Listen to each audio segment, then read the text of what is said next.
The fact that you are alive right now is a statistical miracle because 300 million years ago, the true masters of planet Earth were things you wouldn't even dare to dream about in your worst nightmares. Imagine a dragonfly with a wingspan of 28 inches. That is wider than your face, and a millipede, stretching over 8.5 feet long. It could crawl from the headboard of your bed to the footboard and still have room to spare. Meanwhile, your ancient ancestor was nothing but a shivering, rodent-like creature hiding in the mud. We didn't even qualify as appetizers. Scientists have run the numbers. If these giant bugs had not gone extinct, mammals would have never risen to the top. You would simply not exist.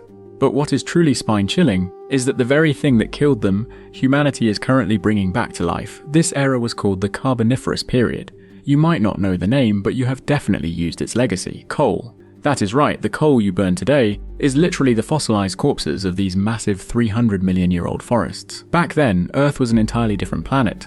The sky was not blue, it was a hazy greyish white. Why? Because the oxygen levels in the atmosphere were at a staggering 35%. To put that in perspective, today oxygen level is only 21%. That extra 14% turned the Earth into a literal monster-making machine. You see, insects do not have lungs like humans do. Their bodies are filled with a network of tiny tubes called tracheae, allowing oxygen to seep directly into every single cell. But this system has a fatal flaw. The bigger the insect gets, the harder it is to push oxygen deep into its body. That is why modern bugs max out at the size of your hand. But in the Carboniferous, the air itself was like compressed oxygen in a scuba tank. Insects absorbed it like crazy, expanding and mutating as if someone entered a cheat code, and so the nightmare began. Let us talk about that dragonfly. Its scientific name is Meganeura. An average wingspan was 28 inches, but the largest fossil specimens reached almost 30 inches across. What does that mean? That is the wingspan of a hawk. But there is a fundamental difference between a hawk and Meganeura. This dragonfly was the ultimate fighter jet of apex predators. Its flight speed could hit 43 miles per hour. It could hover, fly backward, and execute hairpin turns in mid-air. Modern dragonflies have a hunting success rate of 95%, making them nature's most ruthlessly efficient killers. Scale it up to Carboniferous proportions, and you will quickly understand why your ancestors stayed buried in the mud. Meganeura was not a picky eater. Other insects, small amphibians, and even early reptiles, everything was on the menu. Its compound eyes were made of nearly 3,000 microscopic lenses, giving it a near 360-degree field of vision with 0 blind spots. Its jaws could snap shut in 0.03 seconds, 10 times faster than you can blink. By the time you realized it was there, you were already in its mouth. And the scariest part? These things did not hunt alone. They swarmed the skies. Paleontologists working at a fossil site in France uncovered massive deposits of Meganeura wing fragments, stacked so densely it looked like an ancient airplane crash site. The skies belonged to them. But the terror from above was nothing compared to the nightmare on the ground. Enter Arthropleura, the absolute undisputed overlord of the Carboniferous dirt. Think about 8.5 feet for a second. That is taller than Shaquille O'Neal. Its body was divided into about 30 armoured segments, each armed with a pair of legs. That is over 60 legs, moving in a precise, synchronized wave that allowed this behemoth to travel at terrifying speeds. Based on fossilized footprints, its crawling speed could reach 5 miles per hour. That might not sound fast, but picture an 8-foot-long armored centipede-like monster charging at you at a brisk jogging pace. Interestingly, scientists are still debating what this thing actually ate. Early theories assumed it was a hypercarnivore, exclusively hunting other arthropods and small vertebrates. But a 2022 study published in geologic journals found plant spores and wood fibers in Arthropleura fossil guts. This means it was highly likely an omnivore. But do not let that relieve you. Omnivorous means it eats everything. Your ancestors could hide in the mud to avoid the dragonflies in the sky, but they could not hide from this tunneling titan. Its body structure showed it was fully capable of digging through soil, dragging those so-called safe little animals right out of their hiding spots. Aside from these two top-tier terror machines, the Carboniferous period had an entire catalogue of monsters. Take the giant scorpion, measuring nearly 28 inches long, equipped with a stinger the size of a hunting knife, or the giant spiders. While their fossils are incomplete, leg fragments suggest they were at least twice the size of the biggest tarantulas alive today.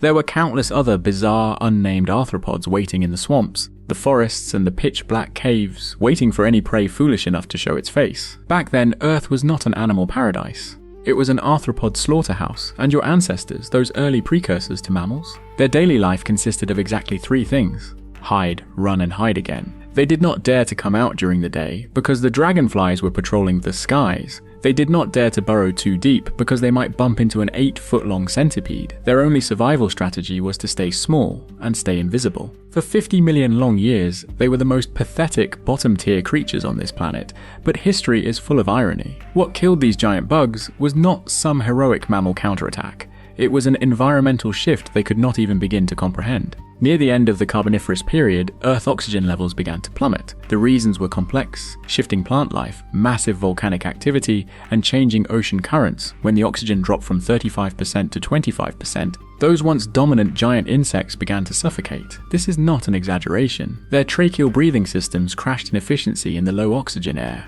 The bigger you were, the more oxygen you needed, and the faster you died. Meganeura wings became too heavy to support flight. Arthropleura could no longer maintain its massive metabolism. They were not hunted down. They were suffocated alive. This slow slaughter lasted for millions of years, finally coming to a complete and brutal end during the Permian mass extinction. That extinction wiped out 96% of all marine species and 70% of all land species. The age of giant insects ended just like that, in total silence, and those little rat-like creatures hiding in the mud finally dared to lift their heads. You know the rest of the story. Dinosaurs rise, mammals lay low. Then an asteroid hits, mammals take over, and eventually you appear, but none of that happens without that massive collapse in oxygen levels. If that collapse never happened, the descendants of Meganeura would only have gotten bigger. The descendants of Arthropleura would have grown even longer, and mammals would have forever remained the pathetic bottom feeders of the food chain. You are standing at the top of the food chain, scrolling through videos right now, not because you are special. It is because the air chemistry 300 million years ago saved your life. But here is where it gets terrifying. Humanity is now altering the atmosphere all over again. Over the past 200 years, atmospheric carbon dioxide levels have spiked by 50%.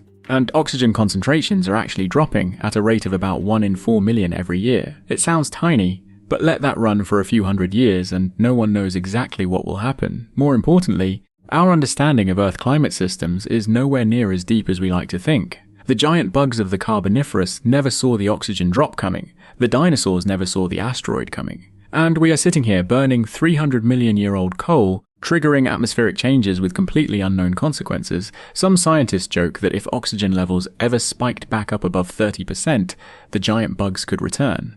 Your household cockroach could grow as long as your arm. Mosquitoes could be the size of sparrows. It is a joke, of course. But what is not funny is the realization that our control over this planet is much weaker than we think. On a geological timescale, humanity has existed for barely a blink of an eye. Those giant bugs ruled for 50 million years. Who the true master of this planet is might be a question we are not ready to answer yet. Look down at your feet right now. Is there an ant or a cockroach crawling by? You could crush it with one step. But just remember, 300 million years ago, their ancestors were thicker than your arm. It was a shift in the air that tamed them for you. And that very same air is being quietly altered by every gallon of gas, every kilowatt of power, and every lump of coal you use today. You just do not know when your luck will run out. And that is the chilling warning left behind by the age of giant insects.